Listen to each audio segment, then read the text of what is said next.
got the thing you wanted. Maybe it was the trip, the job, the night out you'd been looking forward to.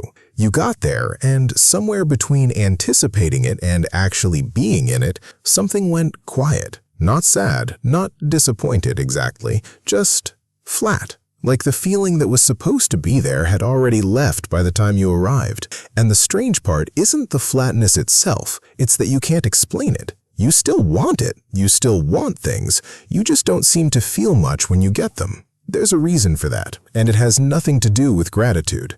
There's a clinical term for the inability to feel pleasure, anhedonia, but that's not quite what we're talking about here. This is something more specific, more quietly disorienting. You still want things, you still look forward to things, in theory. You make plans, you anticipate, you count down. The wanting is completely intact. It's the arriving that feels hollow, like your excitement spent itself in the waiting, and by the time the moment came, there was nothing left to feel it with. Psychologists actually have a name for this distinction: anticipatory pleasure versus consumptory pleasure. The thrill of looking forward to something versus the experience of actually having it. And for a growing number of people, it's the second one that's quietly gone missing. Not depression, not burnout, something more structural than that. Something happening at the level of how the brain processes reward and why. Here's what's actually happening. Your brain has two separate systems for reward. Not one, two, and they do not operate the same way. The first is the wanting system. It generates desire, craving, pursuit. It's what makes you reach for your phone, book the trip, stay up thinking about something you can't wait to do.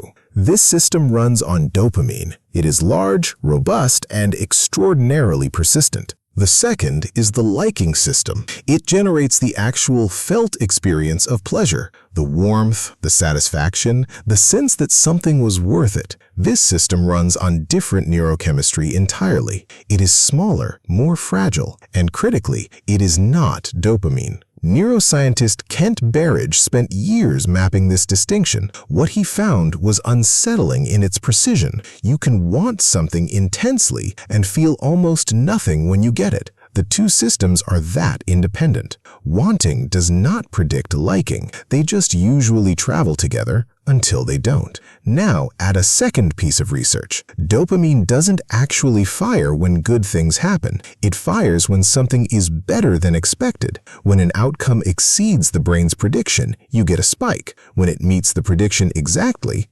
nothing. When it falls short, a drop. This is called a reward prediction error, and it means excitement is not really about the experience.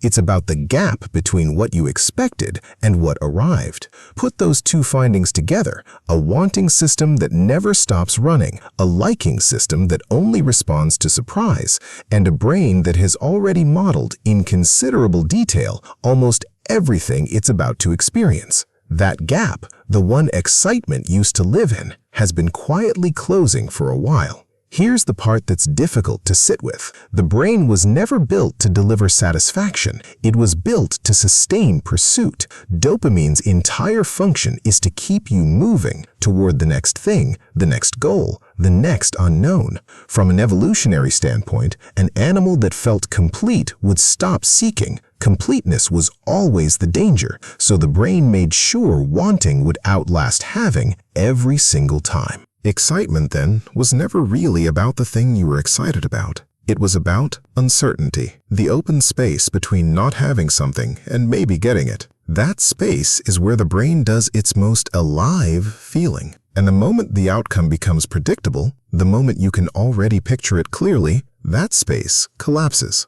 This is why knowing more doesn't help, why having more doesn't help, why getting better at life, more organized, more deliberate, more in control of outcomes, can quietly hollow it out at the same time. You haven't lost your capacity for excitement. You've systematically reduced the conditions that produce it. The wanting will keep running regardless. That's not optional. But the liking, the actual felt landing of an experience, requires something the brain is increasingly being given less and less of. Surprise, genuine uncertainty, the real possibility that something could be different from what you expected. So here's where that leaves you. You are not depressed. You are not ungrateful. You are not someone who needs a detox or reset or rediscover simple pleasures. You are a brain that is very good at prediction and that has quietly built a life to match. The routines that make you feel stable, the relationships you understand deeply, the goals you've already mentally rehearsed achieving. All of it reduces uncertainty. All of it, by the same mechanism,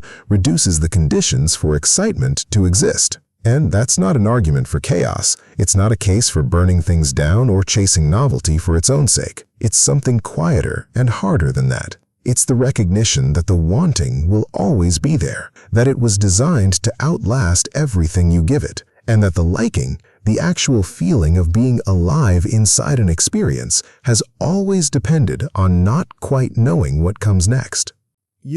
You should watch this video next. I think you will like it.